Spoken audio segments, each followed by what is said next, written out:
Hi, Ben.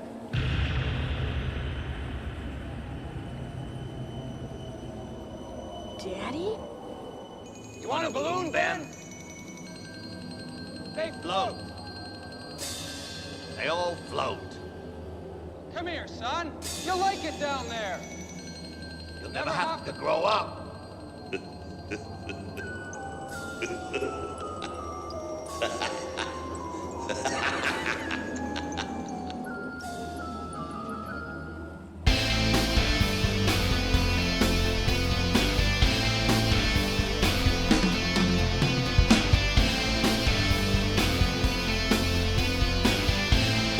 Hello. Do you want to play a game?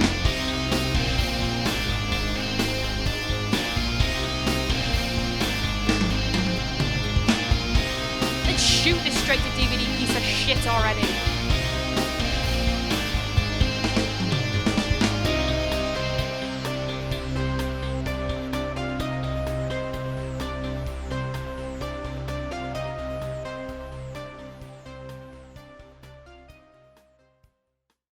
I was not a genre fan, especially. In fact, I really, really, really deeply appreciate fine filmmaking. And by fine filmmaking, I mean really smart writing, really deep acting, and great cinematography and all the rest of it. And very, very few films in this genre satisfy those criteria. There's lots and lots and lots and lots of shit horror films, and I just am not interested. I really appreciated Night of the Living Dead. I thought it was groundbreaking, and it was a good movie. People, it satisfied my personal criteria, but I knew who George Romero was. I said, yeah, sure, what the hell, My friend said this character doesn't have any lines, but I think they wanted me to shoot a gun, salute, and and eat. They wanted me to eat, The one kind of imaginative thing I did is I think they just expected people to mime eating, just, like that. And I brought a turkey leg with me. And I surprised my friend who was, conducting the audition. He didn't see it there. I had it kind of hanging behind my back. And when the moment came for me to eat, I ripped out the turkey leg and just chowed into it in a very violent way. And I've always suspected that was what won me the audition. I've meant to ask George if he remembered.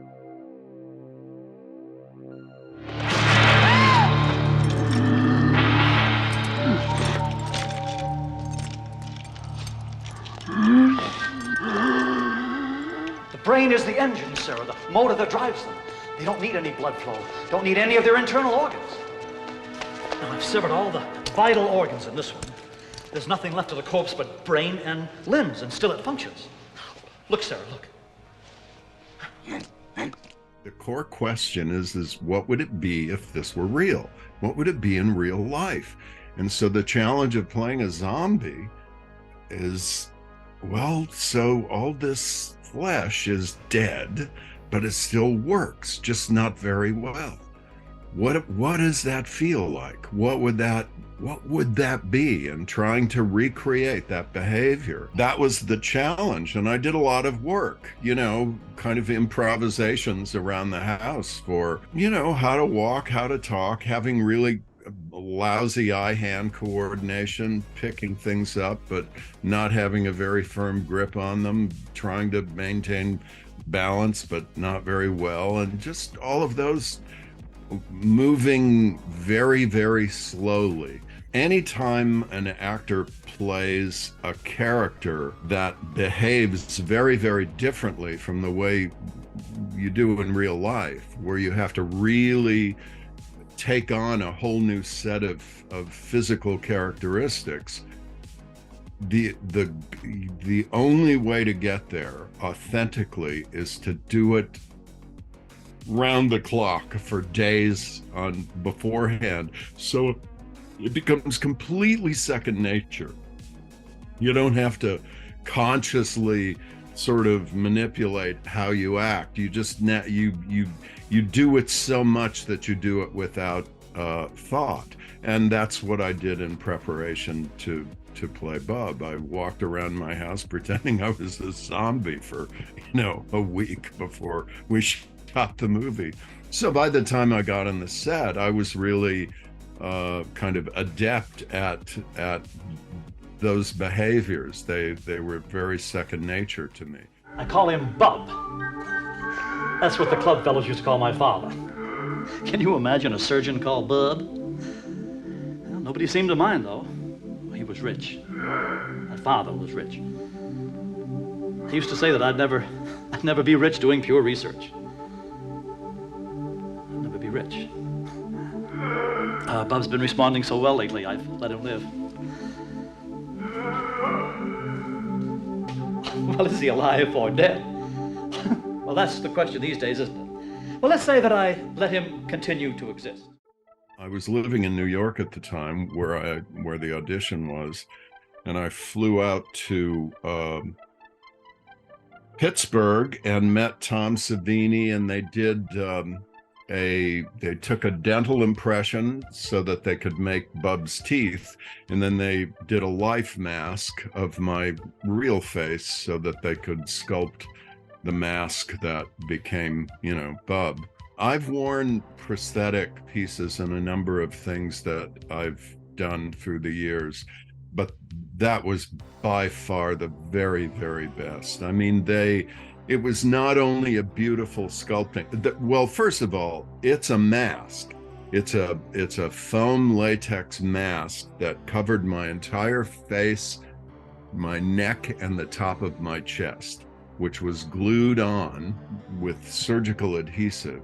And then they made up that and feathered in all the edges so you couldn't see the borderline between where the mask ended and my skin began. The first time I stood in front of a mirror in full Bub makeup, it was just a miracle, because the least movement, the least change in my expression registered on the mask as completely authentic. And that's not always true. I've worn latex pieces where I moved my face like crazy and the mask hardly moved at all. And whatever the formula that they used in creating this particular, recipe of foam latex was just brilliant. So it really kind of, that was the final piece. Suddenly I totally felt like Bub, It was about 4 hours in the beginning. They got a little more efficient over time, and maybe it got down to around 3 hours and 45 minutes, but I didn't mind that. I mean, I just put my earphones in and leaned back and they did it all. The really grueling part was getting it off, because the only thing that dissolves surgical adhesive is a really intense concentration of alcohol. The rubbing alcohol you buy in the store is only, mostly 40% alcohol. Well, this is, I think, 100% alcohol. And my skin was allergic to it. So after several days in a row of an hour and a half each time of, rubbing and scrubbing and pulling and scrubbing and stretching. And anyway, that was the worst part of it. I'm very, very proud of my work in that film. The scene where they put the earphones on my head. I'm a real music freak. That's kind of I would say, if I had a hobby, that would be my hobby. Bub's reaction to listening to Beethoven's Ninth is probably my most personal moment on film. That's kind of me at the concert concert hall. My wife kind of has to elbow me and say, quit nodding your head around so much, and you're distracting people. So I would run into George Romero at several conventions where we were both appearing, and we talked about doing a sequel, because it seemed like a sort of Bub-centric sequel of some kind. But unfortunately, it never. I mean, we just sort of idly thought, wouldn't that be cool? And we both liked the idea, but nobody ever made it happen, unfortunately. The thing about Bub is he's one of the only zombies who actually has a real personality and a storyline. Most zombies in most films are just, brain dead eating machines. I had no idea at the time that Bub would end up being my legacy. It just seems all kind of silly to me that but I mean, I get it, because a lot of fans take it the genre very seriously, and they are about horror movies the way I am about music. So I get it, and I just feel very lucky that I had that opportunity. I got to work with George because he was just a lovely director. I mean, he was very generous, and kind of my favorite kind of director, in that he would give very subtle, nuanced suggestions and leave it up to the actor to come up with the behavior, and you to rely on their own imagination. I mean, for instance, very, very early on, I think it wasn't even on the set. I met George over the phone after I'd been cast from the video audition. And he told me that he wanted Bub to have a kind of innocence about him. And he specifically said almost like an infant, like a newborn baby. And that out of that suggestion, I think, came Bub's kind of benign character. There's a sweetness to Bub. That wasn't my idea. I thought zombies are eating machines, and it was George's suggestion that sort of was the kernel of Bub's character.